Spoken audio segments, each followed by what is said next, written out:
आमको चारोटी बिंदु रे आमर मुख्य प्रशासक पचारे प्रथम बिंदुटी है जो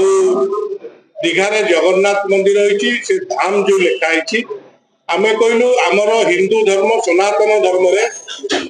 चारि युग चारि धाम होची जगन्नाथ बद्रीनाथ द्वारिकानाथ रामनाथ आउ किए से धाम लिखि पारिबे नहीं ताकू आपण सुपारिश करी राज्य सरकार को कही से धाम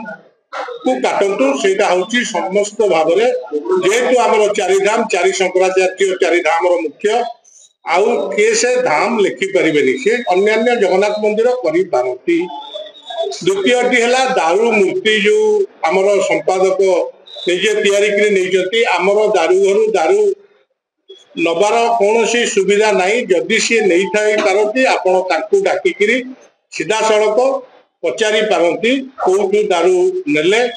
एवं कौटी मूर्ति तैयारी से बाबद सी मतामत दे पारे।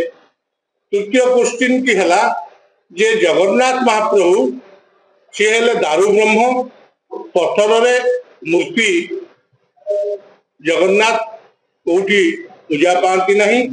मंदिर भितर जगन्नाथ पत्थर रे हवा सेटा गोटे शास्त्रीय विरोधी आमे माने मत देलु बाड़ग्राही माने एवं से पत्थर रे जो जेहेतु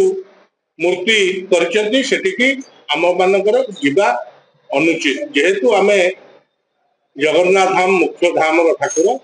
आमर जीवा अनुचित सी जेजमान सी सेटिकी जाइछंती ताको मत ताको ठारू दिया जाई पारे एवं यही बाबद आम सब आलोचना करागला। चतुर्थ पॉइंट की है जो विवाद चली यार समाधान कौन गोटे समाधान होची आपण जो मैंने जाइले जहाँ करते सहित आलोचना करी यार समाधान बात सी निजे कहीपर आम से कौन जिनस कहीपर ना आम बाड़ग्राही माने आम जाचु आम दारू